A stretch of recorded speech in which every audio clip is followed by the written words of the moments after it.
Amy's here. She's going to answer 20 questions as we always have someone do it. Sometimes it squeezes 21 or 22, and sometimes time only allows us for 18, but it's going to feel like 20 questions, I promise. And Amy's an old hat at this. She's a good interviewee. I've seen lots and lots of things she's done online. So it's wonderful to have her. It's an honor to have her as Vice President of Growth for eXp. We're going to find out a lot about her today, and she's going to unveil herself to all of us to talk about why her background is suited for what she does for each and every one of us. But we're honored to have all of our agents here. If there's guests listening, guests looking for the first time, we're honored that you would spend a few minutes with us just to see behind the curtain what eXp really is all about. You know, our growth has been meteoric, unequaled. No one's ever done in this industry or almost any other industry what eXp has done, and we continue to add about 1,000 agents a week. I just talked to Jason Guessing last week. I guess we had 3,900 agents in November or something like that. So we're continuing to be the company that every agent becomes more and more aware of, and those that are open-minded to look, they end up coming. And part of the project that Glenn Sanford and Jason Guessing had to do is to develop an infrastructure to allow us as agents to get out of the way when we were talking to people that were above our pay grade, more knowledgeable than us, more experienced than us. And what Glenn did is develop a team of experts, professionals, experienced people that know how to talk to people from where they come. So Amy's part of that team. She'll explain a little bit more about that in a little while. But Amy, how are you this morning? I'm fabulous. I am all prepared for Christmas. We've got all our decorations up, and it's warm and cozy in the house, and all is well. And you, for people that don't know, live in what area of the country? I live in Charlotte, North Carolina. Beautiful area. Beautiful. We're going to find out again a whole lot more about that, but I know Charlotte has some beautiful early winter phases, so enjoy that through the holidays. And again, we appreciate your time. We know how busy you are, and separating for close to an hour with us is something that we appreciate, because we know it's something that you can't do other things on your list. You can't be checking the list if you're with us, but we appreciate the fact that you'll spend the time with us. We promise it will be valuable not only to us, but also to eXp as well. So questions, let's see, 20 questions with Amy Weaver. Let's start with the first one. Where did you grow up, and what was your early life like? So I don't tell many people where I grew up. However, you can hear it in my accent. So whenever I have calls, it was funny, I had a call with a team or an independent brokerage the other day, and I was a little late to the call because I had a hard time wrapping up my prior call.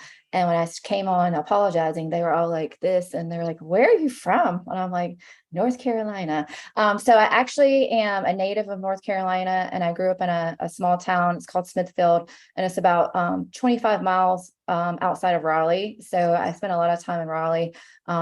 Smithfield is a very small town, and if you think my accent is thick, you should hear theirs. So I've been Charlotte is a melting pot, and hardly anyone from Charlotte is actually a North Carolina native.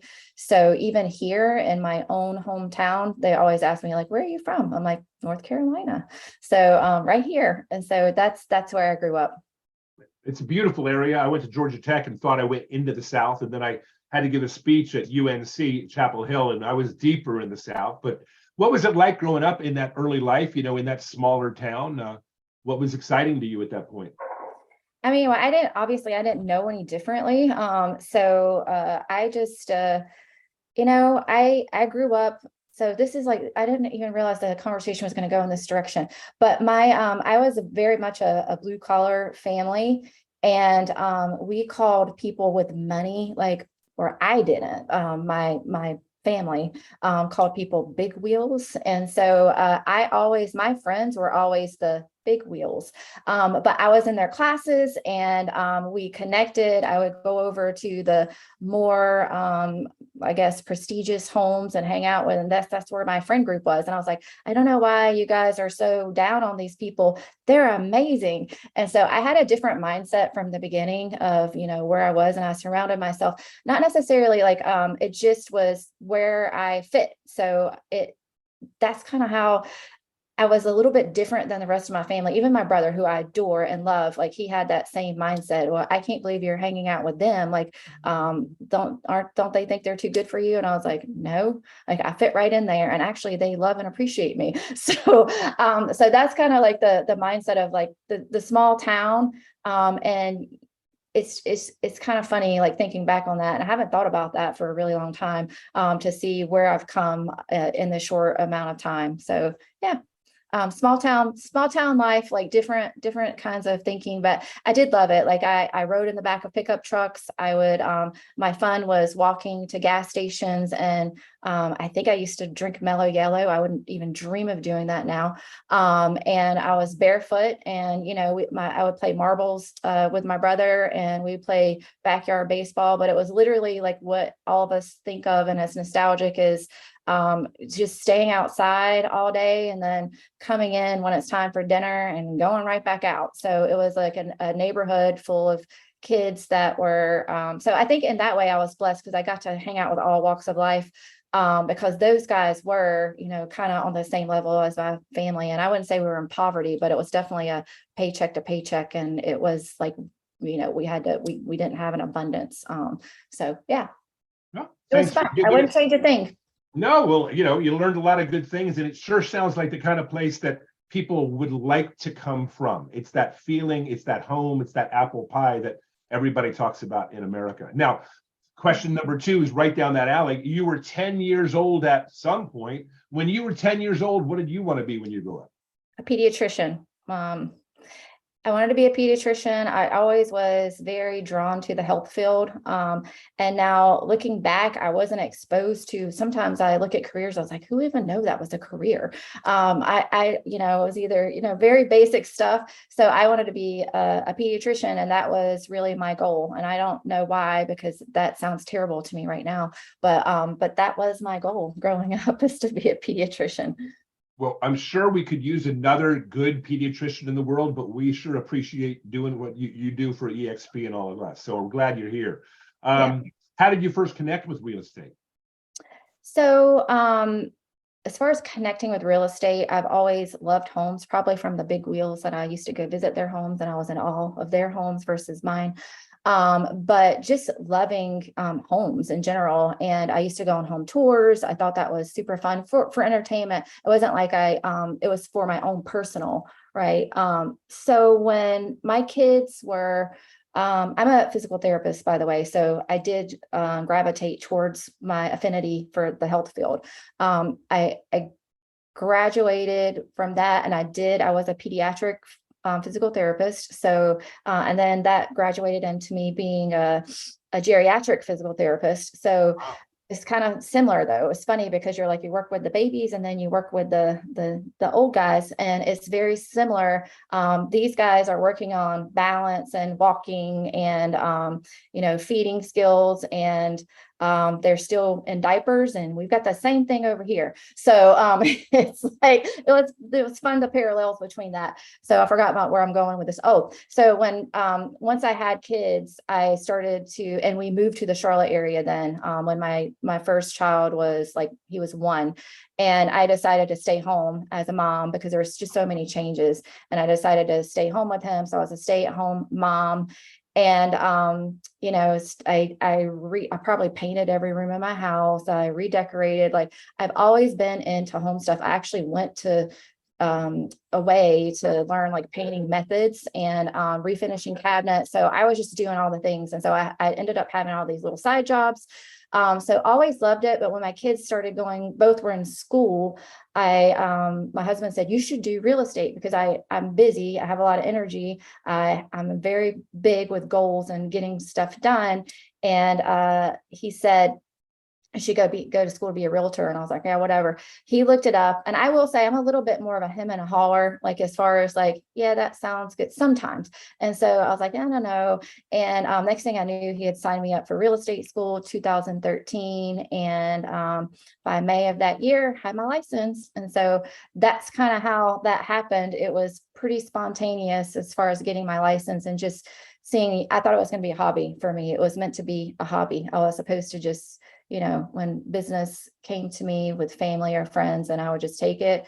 And it was nothing like I thought. So it wasn't HGTV, it wasn't home tours and all that. It was very different. So, but yeah, I love it. I'm so glad that happened that way. My husband doesn't remember the story that way, but I remember it very well. And he stuck me in real estate school, and here I am. And we're happy he did. Now we know that you're at eXp today, but there was a time from 2013 till somewhere between today that you weren't. So can you give us some early life real estate experience, some things that you accomplished throughout the last few years before you came here? Yeah. So again, it was 2013, and I got my license, and it was planning for that to be a hobby. We had some financial challenges. My husband has traveled for his job for years and years and years. Like since we moved to Charlotte, he was all over the country, and actually internationally. He was in Sweden a lot, and England, and just all over the place. So that's really the reason I needed to kind of stay home, is for some stability. Well, quickly after I became a realtor, my husband started to have some job challenges, and his job that he had became eliminated and was given to regional managers in lieu of like the national managers. So we had two really big, like, in the and we lived up to our means. We had a great big house, and we had nice cars, and we had all the things. And suddenly we were without any income. And the second job loss that he had was definitely more painful, because for the first job loss, we had piled up the credit cards. The second job loss, but we had savings, right? We had savings we pulled from, and it's funny how much savings you need to make a household run. I'm sure you guys all know that. And so it was like going through the money. And so, the second job loss is right when I started in real estate. So what I had planned to be a hobby suddenly had to become a career for me. And I just decided to take the bull by the horns and make it work. And I still was very intentional about picking my kids up off the school bus at 2:30. So from 9 to 2, I was boots on the ground. I was working, trying to build something. So with that being said, I started out as a single agent. I have no idea I should know this. I'll probably try to forget, but I have no idea like how much real estate I sold that year. It was just like whatever came, I was grateful for. And then 2014, I probably did about 6 million, and then it just kind of increased from there. I ended up building a small team. And in the meantime, my team leader at the brokerage I was with just started asking me to go talk at real estate schools. And what happened was he wanted me to tell my story, because, right, I came from, being a household of not knowing if we were going to be able to go bankrupt, for it being a hobby, to like, oh, this is a career, and really having some pretty good success with it as being, kind of a part-time agent that was also a mom, and then dealing with all the things that happen when you're financially unstable. There's like all the emotions that you have to deal with and all that. So anyway, it was a challenge. So, but I was willing to take on the challenge, and wasn't really a question. Like I knew that it was going to have to be me leading, and I was okay with that. So in that time, he was like, go share your story with these guys. You need to give them some hope. And I was like, I don't want to share that story. Like that's the worst story in the world. And what I noticed though, when I would start to tell it, is everyone had been in a similar position, and they identified with the story, and it did give them hope. And they wanted to talk to me more. And so there was like so suddenly I was like the number one agent attractor in my market center. And I was tapped then, after I built my team of about 5, to be the assistant team leader. And I just kept doing what I was good at. And then I got the team leader role. And then suddenly I was a team leader of I got tapped from a different market center in the Charlotte area, Fort Mill, right outside of Charlotte, in South Carolina, and grew that market center to over 500. And so, yeah, it was a fun time, and I came a long way. And that, when I think about the journey there, you're like, wow, it's hard to believe just 10 years ago I was there, and this is where I am now. So that was me. Wow. Well, growth, and goal orientation is what I continue to hear. Vision was there. You weren't afraid to work. You did what realtors do. If you're not afraid to work and you're not afraid to learn and you're not afraid to goal set, then you're going to succeed. It's an industry that is allowing people to do the right things if you do the right things. And it sounds like you have. I know at some point you then connected with eXp. What was that like? How was that connection made? So that happened. I hated eXp, despised them. So I don't know if all of you did at one point, but everything I was building, I had to keep defending to agents that were seeing the opportunity at eXp. And of course, I had tainted information from where I was. And so I had a very different perception of eXp than what was reality. And so my assistant team leader, while I was at the 500 agent market center, she decided to blast out a video that I did to, it was like, Caldwell Banker and all the eXp agents in North Carolina. And I was like, oh, great. I was like, now I'm going to have reverse recruiting and they're all going to be after me. And so sure enough, that did happen. And then one guy in particular, he's like, I would really like to meet with you. And so I started looking him up. It was Rich Tomasini. I'd heard his name before. I knew he was pretty big at eXp. And so I was like, so I went to meet him and I told the assistant team leader, I'm like, just so you know, we're not getting Rich Tomasini here. I'm like, it's not going to happen. So he's going to try to reverse recruit me, but I want to hear what he has to say. Like, I want to hear why everyone is so intrigued with eXp, because I can't tell you how many people I actually did talk out of going to eXp that came to bite me later when I and also that I had to see leave to go to eXp.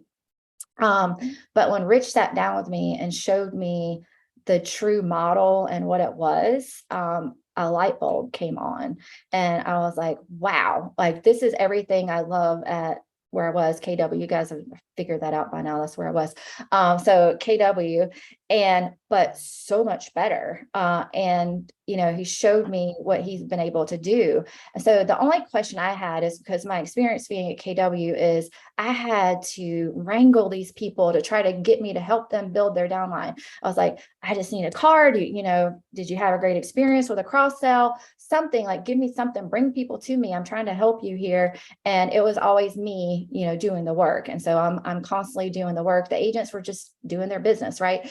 And so when I listened to Rich and he showed me what he had been able to do and he was no longer in production, I looked at him and I'm like, he's like, Amy, I want to retire you in 2 years.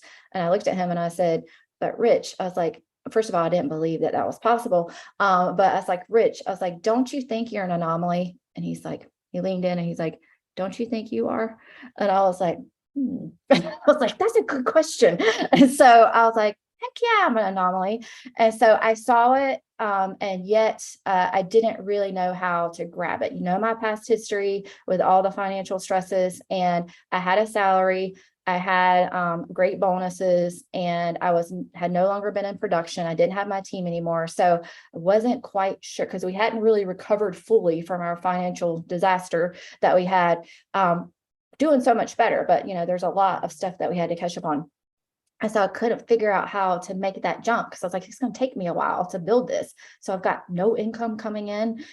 And so I had to say, let me sit on it. But in the back of my mind, and this was 2020, so it started 2021 still at KW. And I knew that there was a better opportunity. And Rich came to me, I think in March, and he said, hey, there's a VP position open at eXp. I think you would be phenomenal for it. I think you should go for it. And I was like, oh my gosh, he's full of crap. And so I was thinking to myself, I was like, really? Like, he thinks like this is never going to work. I'm not qualified to be a VP. And I told him that. And he said, Amy, he's like, actually, you've been vetted. Like we know your numbers. Like we've looked at everything. He's like, you would be perfect. And so I literally just did the resume to check the box and say I did it, because Rich kept saying, hey, did you turn in your resume yet? Just do your resume. And Keely would, did you do your resume? And I was like, oh geez. So I did it just to check. Hadn't done a resume since I was 22. And so I was like, wow. So I did it, and I got a call to come do the interview and with Dave, and Dave didn't look like a president. You guys know that I'm not saying anything that you don't know about Dave, but I think he might have had on like a ball cap and like either a sweatshirt or a t-shirt or something. And so I'm having this interview and I'm thinking to myself, like, who is this guy? So obviously I didn't do a lot of homework. I literally, again, was checking the boxes to do what I needed to do, and to just appease Rich and Keely. And I was like, so what's your role in the company? He's like, my role? I was like, yeah. He's like, I'm president. And I was like, oh crap. Cause I had just been like, it wouldn't be how I would typically interview. There was a KW awards night that night. I had a bun on top of my head. I had no makeup on because I was getting ready. I was talking to him before getting ready for the awards. And so I was pretty raw and everything. And I think that's why he liked me so much. So yeah, so that's my story coming to eXp. I was obviously offered the job as the Eastern Region VP. And from there, now I have the North America title. That's how it all started. So, yeah. Wow. Awesome. Again, it's nice. Dave's awesome at what he does, and finding talent is a strong suit of him. And thanks, Rich, for bringing you here. Let's digress a little bit. You said that when you were at the other brokerage, a reputable brokerage, still strong, still a good company. We all know that.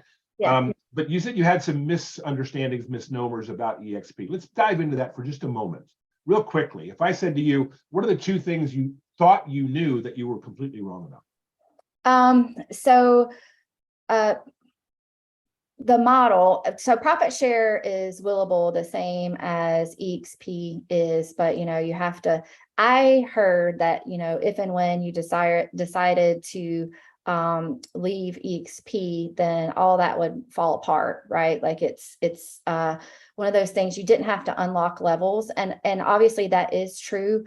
And my coach would have me talk to other coaches and would talk about how, basically it's all gonna like unravel and fall apart. So that was one thing. And we're gonna get to the one of the other questions I think that you're gonna ask me later, but it was that they're a recruiting company, and that is true, but yet wasn't I at a recruiting company? I was like, all they are just recruiters, and only care about that. Like, it's just, there's no production. And so obviously these are the kinds of things I was asking Dave, because the culture was awful. And so that was super important to me from where I came from, to know that the culture was going to be one of like, raising each other up and all the things. So there were just a lot of small little things about the only way you could make money was to be in recruiting, and everybody was only about that. And just it's not that, there obviously is an opportunity there, and that's fine, but that's not all it is. And only 12% of eXp is actually benefiting from revenue share. So obviously there's 88% who are out there, not even thinking about attraction, and they should be, right? They absolutely should be. And I would talk to them and say, hey, be one of those that, when you have a cross sell, or be excited about where you are and the opportunities, and share it. And that's going to be the quickest way to attraction. And so I had to kind of overcome some of those perceived notions that I had about eXp. And I found out that your rev share is willable. You just have to have a license, and that's easy. You've got a year to get it. And so it was just a couple of things where I just had to overcome my jaded thoughts of what had been taught by other KW leaders. So, and it was them thinking in scarcity, right? It's when you're in fear, and then when you're in scarcity, then you're going to make out your competition to be evil. And obviously, that's just human nature.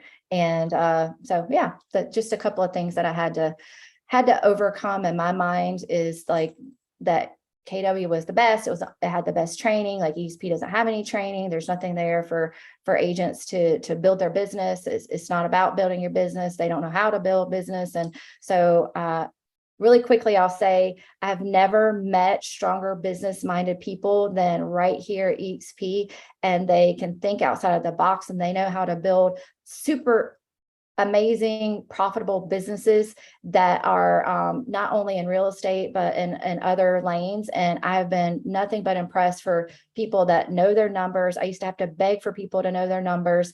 They know their numbers, they know their goals, and they are on a mission to get it, and they're wanting to help everyone else come alongside them. So that was definitely a great experience once I got here. We sure like that soundbite. Thank you so much for that one. Leading to the recruiting question, at one point, Remax was known as the recruiting company, and then KW became the recruiting company. And that's why they're the largest at the present time, with more agents anywhere else here in North America. Yeah. But given that, why do you believe so many agents for the last 4.5 years have been coming here and joining us at eXp? I think it's for the opportunity, right? It's the opportunity to connect with like-minded people that are growth-minded. There are 3 lanes that you can benefit from financially, and really being able to see that. That was another thing, like them saying stock was a joke. But I ended up calling a couple of agents that had left, and one had been with eXp for 2.5 years after leaving KW, and he had $250,000 in stock. And when he said that was going to be a life-changing thing for his family, I was like, I felt that. And I was like, wow, you're really doing the things that you're doing your business the way you would always be doing. And yet you have this opportunity to earn stock, and that compounding effect of that, year over year. I mean, what do you have? You have like certificates of, being number one, or going back to social media and saying, oh, I was number one in the market that month, or I was number one in the region. Like, that is not financially tangible, right? And so it might make you feel good, but I would much rather feel good about that I'm building something for my family that they're going to reap the rewards from.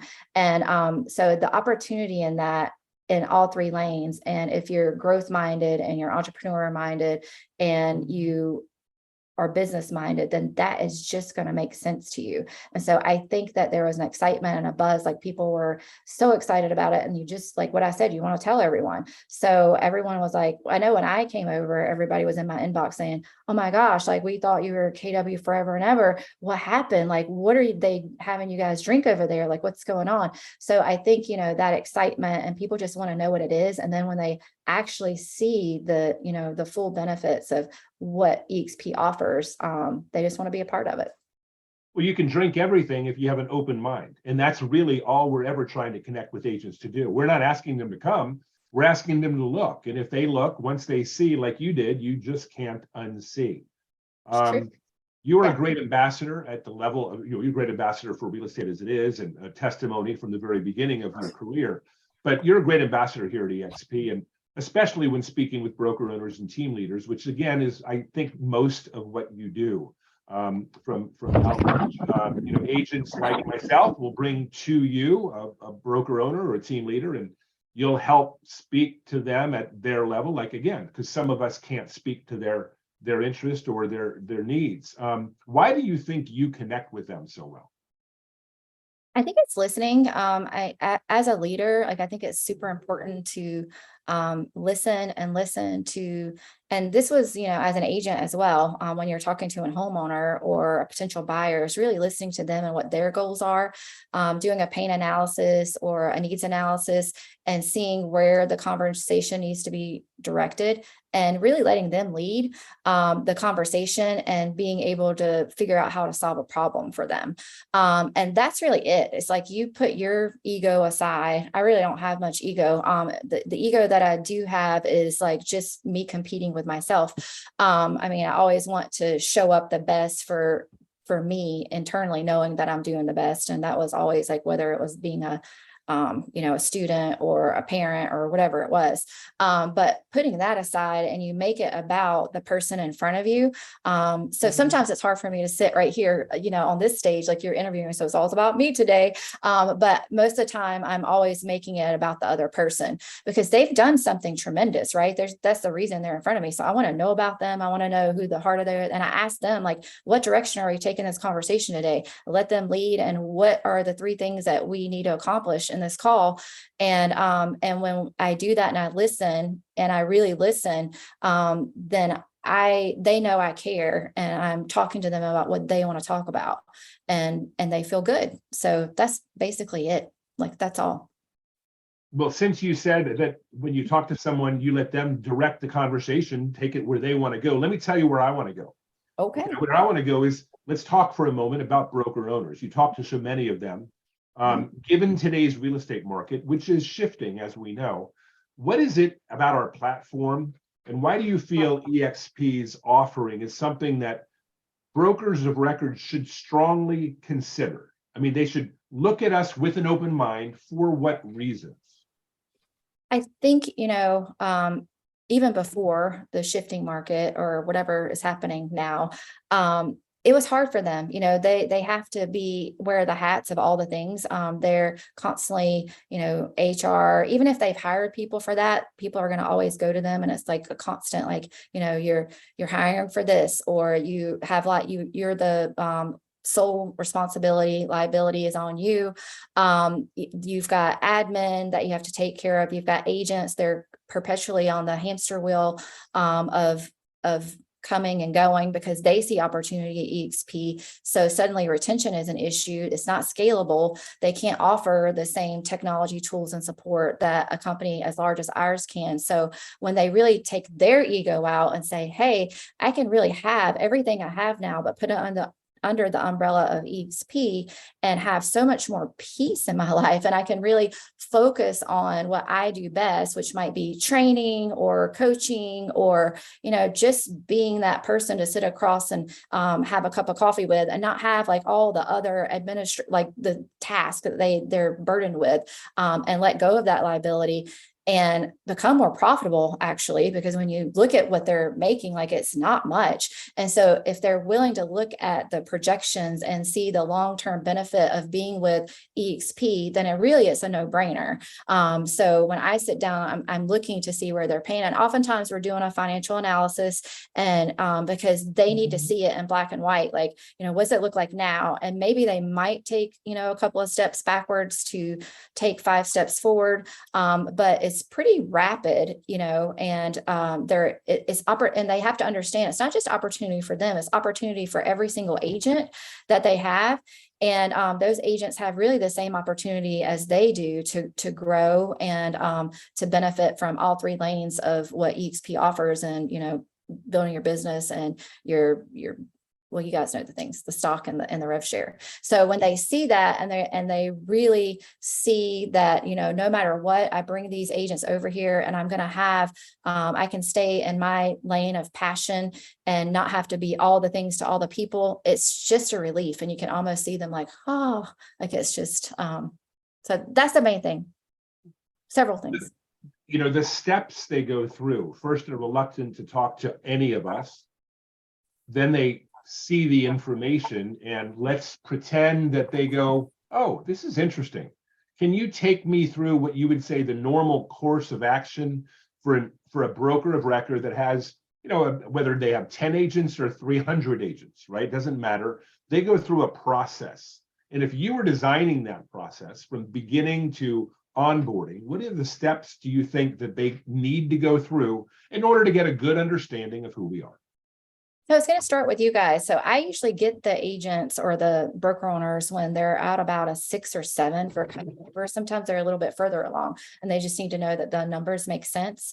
But you guys are going to ask them, have you ever looked at the financial opportunity for that eXp could provide for you and your agents? And would you be willing to sit down and have a conversation with me about that? And like you said, like, just be open-minded. Like, let's see, what that could look like. And and then I'll get someone else in front of you that's been there and done that, and they can tell you their experience. And so obviously we have a lot of examples of that. So that's where I would start. And then, when they get to about a 6 or 7 out of 10, then I would say, we're ready for the next step. I would like to introduce you to the one of the VPs of growth, like whoever that is. And there's a reason there's an Amy and a Sean. So Sean and Amy are very different in personality. And so sometimes you might have a broker owner or a team lead that's going to match better with Sean's. personality. We're not offended. We know we're different, and it's a good thing, right? So because different strokes for different folks. So you guys hopefully have kind of looked at their personalities and see who they're going to match better with. And so that's fine. So then you get them in front of either Sean or I, and we're going to bring in the brokerage integration team, and they pretty much just stay in the background and listen, but that's going to be their point person. So we have this whole team of that we're putting in front of them, showing them the value of eXp. We have a financial analysis for them. We're going to break down the numbers, show them what it's going to look like to come over to eXp and what it's going to look like for their agents, and really help them with a transition plan and coming over, because sometimes the pain is too much coming in at the beginning and they can't figure out how to make it work. So we're willing to mastermind and think through that and get them to the next step.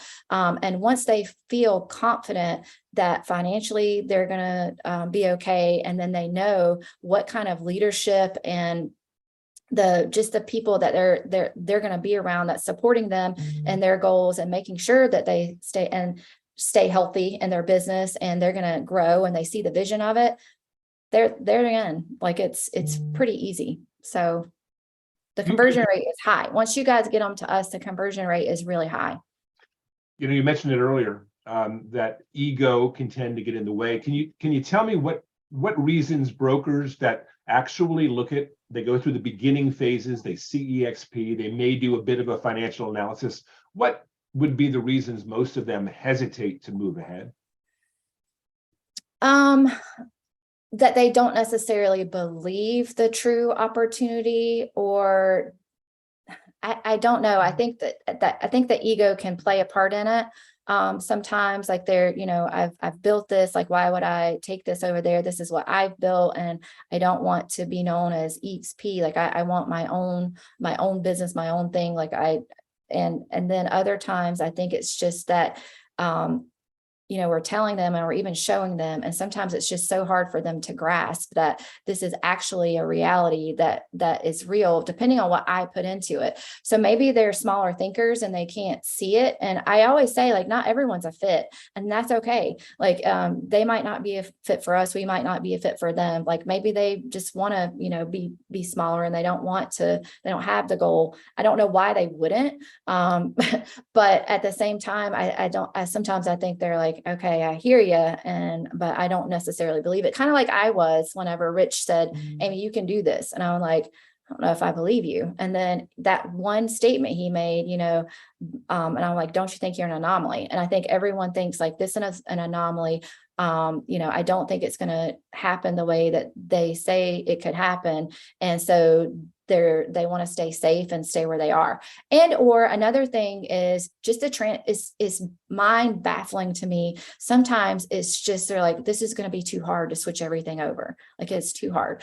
And I'm like, really? Like, that's why you would stay. So, I'm like, we've got someone that's going to handhold you every step of the way, but literally the pain of just switching can sometimes make them, not take the leap. And I see that with teams and brokerages. So you guys remember that on your side, like we've got them, and we can make it fairly painless for them to come over. It's like divorcing. No one wants to get good at changing brokerages, right? Yes. You don't want to get good at finding new spouses. It's just not something we don't do it. So it's that difficulty of what's it going to be like for me? Am I doing it all alone? So again, I've worked with your team, and I know that you guys do a splendid job in helping groups come over. So thanks for that. And I'll say that since when I first started here and from where I'm now, like we've really honed in on, what needs to happen. The communication is really great. I won't say there's never any hiccups or bumps, because of course, like that's human nature, but we really try to minimize it. And I'm constantly talking to the integration team members to make sure that we're all on the same page. And we just really care about the experience for you guys and for who we're bringing over. So the more in communication we are with the potential sponsor, and the sponsor is setting those expectations, the better the experience is going to be. So that is something that's super important to all of us here, is that they have a great transition over. So yeah, thank you for that. Oh, no, Thank you. Now for a fun one, or at least I think it's a fun one because I enjoy doing what I'm about to ask you. Okay. Suppose you found yourself sitting there. It could be at a park, it could be at a restaurant. All of a sudden, you found yourself near a broker owner for some boutique brokerage, whether it be large or small, and you wanted to prospect or contact them for our group at eXp. What would be your initial, normally go-to contacting phrase?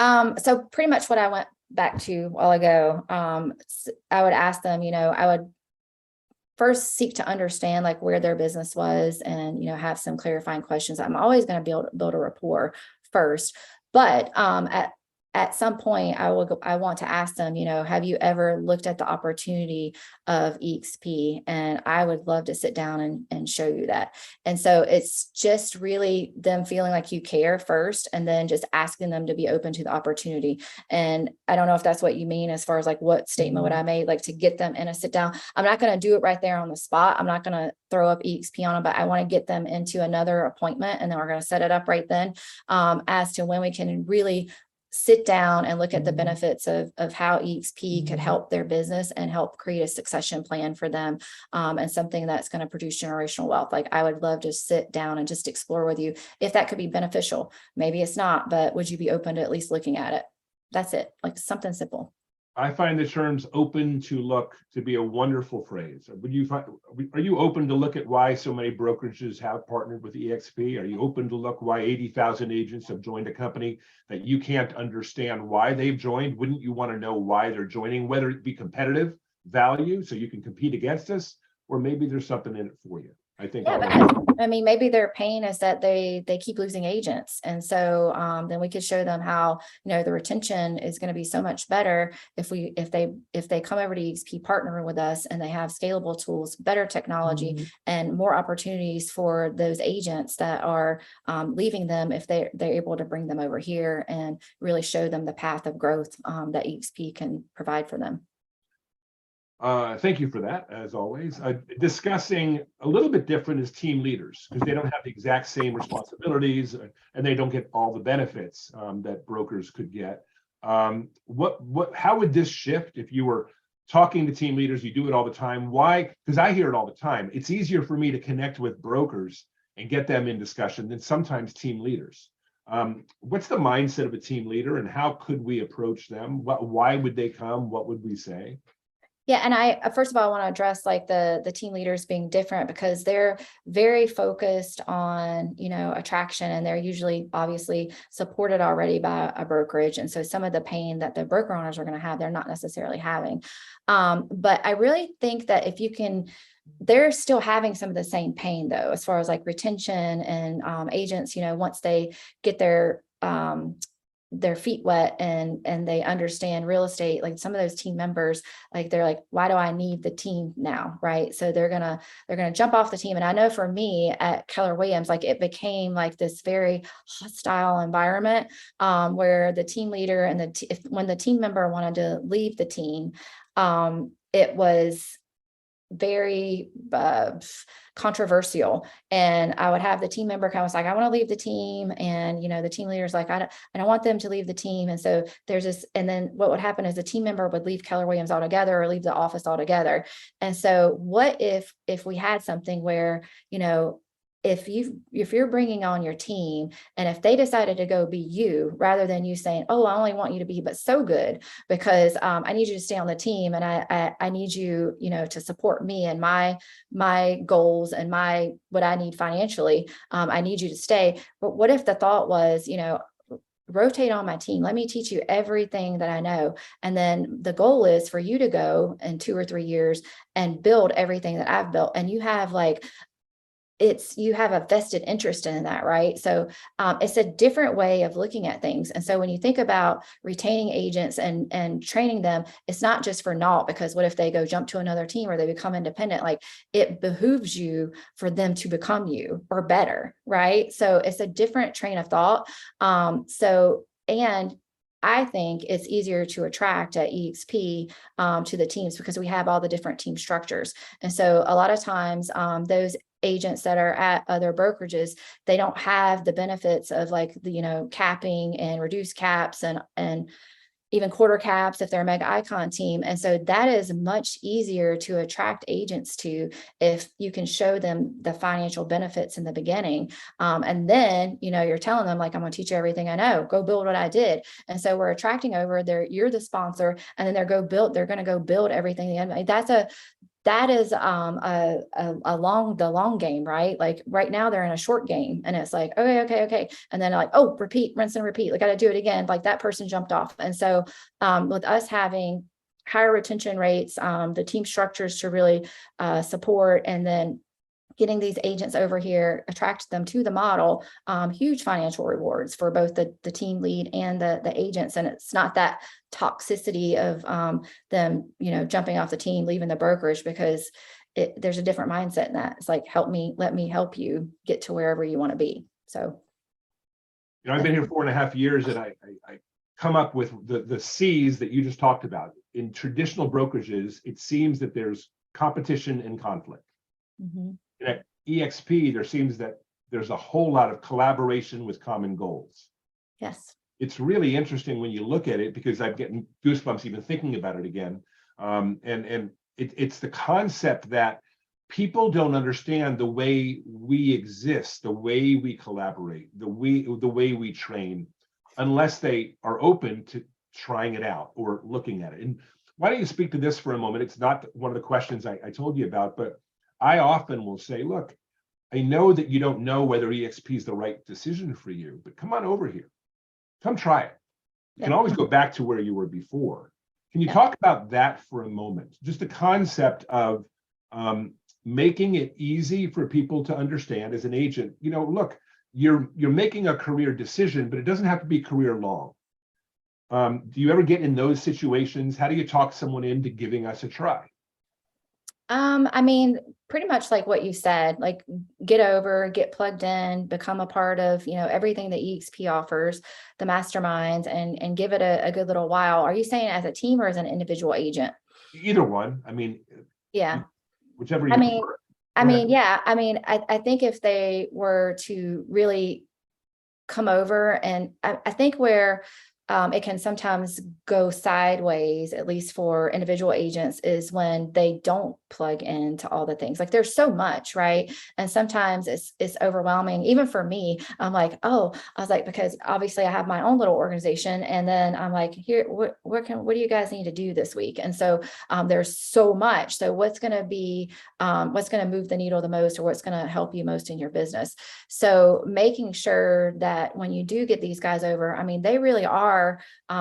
Some are going to be more, self-sufficient than others, but they really need your guidance and support. And I think once they come over and they see and they plug in to all the eXp is, and it's not just within their own organization that they're getting growth from, right? Like we have, like people are in all kinds of masterminds and calls. I know there's the family tree, and there's a new call. If you guys don't know, it's at 8:30 Eastern to 9 every morning. And it's really about mindset and skill set every morning from Monday to Friday. And I've never heard so many people say how amazing this call is. I'll send it over to Eric so he can send it to you. But that is not benefiting the person who's leading that in the least. And so when you really see like the heart of eXp and us really trying to help the next one, level up, or even, level up one from there, and you feel that, then I think that it's worth a shot to give them like a short term, like, hey, just get over here, get plugged in, see how you like it, but then make sure you're walking with them on that path, and that they're with you, and you're showing them all the different things of eXp, because I think it's overwhelming. And when they decide to not plug into that, I think that's when we're going to risk losing them. But as far as a team, like when I'm looking at teams that I think would be a good fit, I think one thing I'd say to them, I see, that you've created something amazing, and it looks like you're a level 10 talent with a level 2 opportunity. And what if I could match the opportunity with the talent that you have? And can you even imagine like what you could do at that point? And so that seems to be one that really grabs their attention. Love that. Great. You're level 10 talent and a level 2 opportunity. Awesome. Right. We are There's going only but to so much they can do with that, right? Like as big and as good as they are, like they're never going to maximize their potential because they're not in the right setting. So we want to get them in the right setting so that they can really maximize their full potential. Well, look, going back to the very first thing you said, you were a big whale living in a little sphere, right? So someone needed to get you an opportunity that matched your ability. We're going to go. We're gonna go back Never thought about that. That was good, Eric. when you interview me, I'll come out with a whole bunch of those. I like it. We got a couple more business questions, but I want to go back personal for a minute because this is one of my favorite questions. If there is a next career for you, 10, 15, 20 years down the road, and we don't ever want to lose you, but if there is a next career for you, what would you like to see yourself doing 10, 15, 20 years down the road? I mean, I think we all think about that, right? So, oh Lord, we'll say 10. So I haven't thought 20 years out and I don't really want to right now, but 10 years down the road, my heart is really coaching and training and providing that hope for people, and so that they can see their full potential. And so I really see myself like being more of a coach and really a life coach. Like I like all the different parts of, mindset, heart set, physical and business. And so if I could choose, like in 10 years, I would be still pouring into my people and helping them live better lives. And so, and as far as like the setting of that, like I'd love to have like maybe I probably will have a place still here in Waxhaw. I'd really like a team. My husband just got his license. So super exciting. And he's going to have a slow roll into real estate. He's kind of ready to get going, but I'd love to build something with him and for us to really do something together. It's been fun just even thinking about it. We were on a call last night, like with an investor, and really thinking about the direction we could take this and being able to really, because he didn't really understand like my business and real estate in general, and so it's super scary to him. But now that he's started to plug in a little bit, that is exciting. So I'd like to build something with him. I'm just not sure exactly what that looks like yet, but really if I could be outside, walk my dogs, read on the front porch, and pour into my people, then I'm happy. So that's where I am. Well, I got a feeling you're goal oriented. You'll figure out a way to do that. So let's bring it down the home stretch. You've worked inside the company now long enough to know that we really do some things better than other brokerages do. What would you say a couple of the things that we do better than most or better than all? I think the model in itself is superior, right? And we're going to have copycats on that. But when I first had my interview with Dave, and remember I said the culture was super important for me. And I asked him, how do you make sure that the culture is good, or, the agents are getting what they need. And he said that they had this thing, agent success obsessed. And so every meeting that I'm in is literally trying to figure a way to make this better for the agents. And, obviously profitability is important. And I think that but I think even above profitability, our agents' success and their happiness and their opportunities are bigger than the company's. And that's what eXp wants the leadership is pouring into the agents and trying to make sure that their experience is best above and beyond like what the brokerage is. And so I can truly say that because I'm in the meetings and we're like, how can we make this better? What can we do? What can we do to build culture? What can we do to help them make more money? Like everything is always about the agents. And I think that at least for I don't want to talk disparagingly about anyone, but at least like where I was, I felt like that shifted and it became more about everyone was a number. And, every time even I became that way focused because everyone that left, you're like, oh, there's a cap that left, and it became more about numbers and less about the humans. And so I really want to, while I'm here, we're going to make sure that we're focused on the human aspect of eXp. And when you do that, you're going to have a winning combination. So the profitability will come as a byproduct of us taking care of our agents. So we help humans become superhumans, and that's what we do. One thing about our executive group, and you referenced it a couple of times, is they're all goal setters. I've interviewed all of them, or most all of them. It's a big part of why we've grown so steadily and broken the records we have. What types of goals do you have in your specific role at eXp? So it's funny because I do have a number goal, but my goals are more about you guys. So it's a daily goal of making sure that I'm connecting with you guys. And if you see like Russ Lagan and, Sean and Frank and myself and Dave, like it is really making sure that we're connected with you guys. So I have a goal of talking to a certain amount of agents and every day. It's the 500,000 goal, right? So that's the goal. And then we also have like the 100,000 goal. So there are like numerical goals, but it's not the focus. It's really a daily focus of like, who can I connect with today and make sure that their experience is everything that they thought it was. And so it really breaks, and it's very different than I was before. So I super appreciate that. It's, moving the needle forward and making everyone feel like they're in the right spot and they're working, and people care, that we care, because we do. And so there's a daily goal of me talking to at least 5 people a day. As far as like long-term goal, it's going to be the, getting to the 100,000 and the 500,000. And so there's very specific goals around that. And we're realistic, which I love, because you guys all know right now there's a change, there's a shift in the market, there's attrition, and we're going to experience that. But if we're loving on our agents and making sure they have what they need, we're going to see less of that, at least with the ones that are in production. So yeah. And the bonus question is this. First of all, thank you so much. Taking the time away. You're awesome at what you do. You're awesome in even this environment.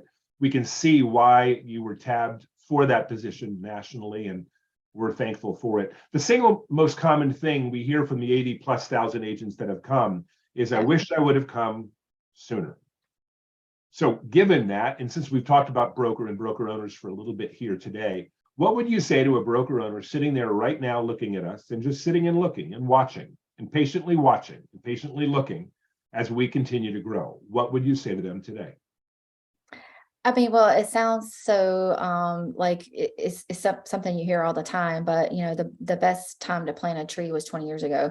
The next best time is right now. So with that sounding, whatever, it is true. And so there's definitely, we are on a trajectory to the 500,000. And so they're really still getting in on the ground floor. And as we know, like the cycle of real estate agents is they're in, they're out. And so the opportunity has never been better. We are established, like we've proven that we're a great company to be a part of. We have examples of that galore with the agents that are here. So the opportunity has never been better, because we're able to validate everything that we said that we were going to be is what we are and more.